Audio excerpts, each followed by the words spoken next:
വൻ ഹിറ്റുകളോടെയായിരുന്നു മലയാള സിനിമ 2024ലേക്ക് കാലെടുത്തു കുത്തിയത്.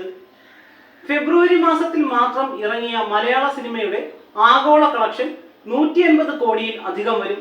ഒരാഴ്ച വ്യത്യാസത്തിൽ ഇറങ്ങിയ ഭ്രമയുഗവും പ്രേമലുവും ആഴ്ചകൾ കൊണ്ട് 50 കോടി ക്ലബിലെത്തി. ഈ ചിത്രങ്ങൾക്കൊപ്പം പ്രദർശനത്തിനെത്തിയ അന്വേഷിപ്പിൻ കണ്ടെത്തും എന്ന ടൊവിനോ ചിത്രവും മികച്ച കളക്ഷൻ നേടി പ്രദർശനം തുടരുകയാണ്.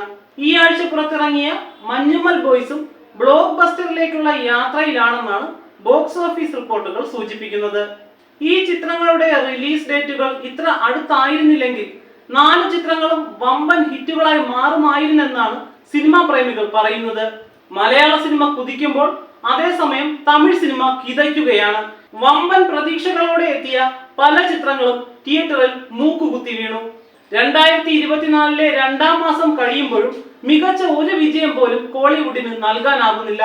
തമിഴിൽ ഏറ്റവും കൂടുതൽ കളക്ഷൻ കിട്ടാറുള്ള പൊങ്കൽ സീസണിൽ ഇറങ്ങിയ ശിവകാർത്തികേയന്റെ അയലനും ധനുഷിന്റെ ക്യാപ്റ്റൻ മില്ലറും വലിയ വിജയങ്ങളായില്ല. വലിയ പ്രതീക്ഷയോടെ പ്രദർശനത്തിലെത്തിയ ക്യാപ്റ്റൻ മില്ലറിന് മികച്ച പ്രകടനം കാഴ്ചവെക്കാനാകാതെ മടങ്ങേണ്ടി വന്നു. പിന്നീട് റിപ്പബ്ലിക് ദിനത്തിന്റെ അവധിവാരം റിലീസ് ചെയ്ത ബാലാജിയുടെ സിംഗപ്പൂർ സലൂൺ, രഞ്ജിത്ത് നിർമ്മിച്ച ബ്ലൂ സ്റ്റാർ എന്നീ ചിത്രങ്ങൾക്കും കാര്യമായ ചലനമുണ്ടാക്കാനാകാതെ കടന്നു പോകേണ്ടി വന്നു.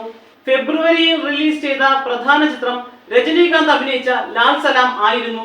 90 കോടി മുതൽ മുടക്കിൽ തയ്യാറാക്കിയ ചിത്രം ബോക്സ് ഓഫീസിൽ തകർന്നടിഞ്ഞു. മുടക്കുമുതലിന്റെ പകുതി പോലും ലാൽ സലാമിന് തിരിച്ചു പിടിക്കുവാനായില്ല. ലാൽ സലാമിന് പിന്നാലെ എത്തിയ ആന്റണി ഭാഗ്യരാജ് രചനയും സംവിധാനവും നിർവഹിച്ച സൈറൺ ആണ് ഫെബ്രുവരിയിൽ തമിഴ്നാട്ടിൽ കളക്ഷനിൽ ഒന്നാമത് എന്ന് പറയാം. എങ്കിലും ഒരാഴ്ച കൊണ്ട് 10 കോടിയിൽ താഴെ മാത്രമേ ചിത്രത്തിന് തമിഴ്നാട്ടിൽ നിന്ന് നേടാനായുള്ളൂ. കർണാടകത്തിൽ നിന്നും 45 ലക്ഷവും കേരളത്തിൽ നിന്നും മറ്റ് സംസ്ഥാനങ്ങളിൽ നിന്നും 60 ലക്ഷവുമാണ് സൈറൻ നേടിയത്. UK, Europe, US, Gulf, Australia, Malaysia എന്നിവിടങ്ങളിലെല്ലാം കൂടി ചിത്രത്തിന് നേടാനായത് 3.25 കോടി മാത്രമാണ്. മറ്റു ചിത്രങ്ങളൊന്നുമില്ലാതെ സോളോ റിലീസ് ആയിരുന്നിട്ട് കൂടി ചിത്രത്തിന് കാര്യമായ നേട്ടമുണ്ടാക്കുവാൻ സാധിച്ചില്ല. എന്നാൽ മലയാളത്തിൽ ഇതേ സമയം ഫെബ്രുവരിയിൽ മാത്രം 4 സൂപ്പർ ഹിറ്റ് റിലീസുകളാണ് ഉണ്ടായത്. എന്നാൽ തമിഴ്നാട്ടിൽ ഇതുവരെയും ഹിറ്റുകൾ ഒന്നും ഉണ്ടായിട്ടില്ല. സൂപ്പർ താരങ്ങൾ അണിനിരന്നിട്ടും പാൻ ഇന്ത്യ റിലീസുകൾ ഉണ്ടായിട്ടും മലയാള സിനിമയുടെ വിജയത്തോട് കിടപിടിക്കുവാൻ ഈ വർഷം ഇതുവരെയും തമിഴ് സിനിമയ്ക്ക് കഴിഞ്ഞിട്ടില്ല. അതേസമയം മലയാള സിനിമാ വ്യവസായത്തിന് തുടരെയുള്ള ഹിറ്റുകൾ വൻ പ്രതീക്ഷയാണ് നൽകുന്നത്. കഴിഞ്ഞ വർഷത്തെ റിലീസുകളിൽ പലതും ചലനമുണ്ടാക്കാതെ കടന്നുപോയതും OTT പ്ലാറ്റ്ഫോമുകൾ പിടിമുറുക്കിയതും മലയാള സിനിമ തിയേറ്റർ മേഖലയ്ക്ക് വലിയ ഒരടിയായിരുന്നു. നിലവിലുള്ള 700 തിയേറ്ററുകളിൽ 400 എണ്ണം അടച്ചുപൂട്ടലിന്റെ വക്കിലായിരുന്നു.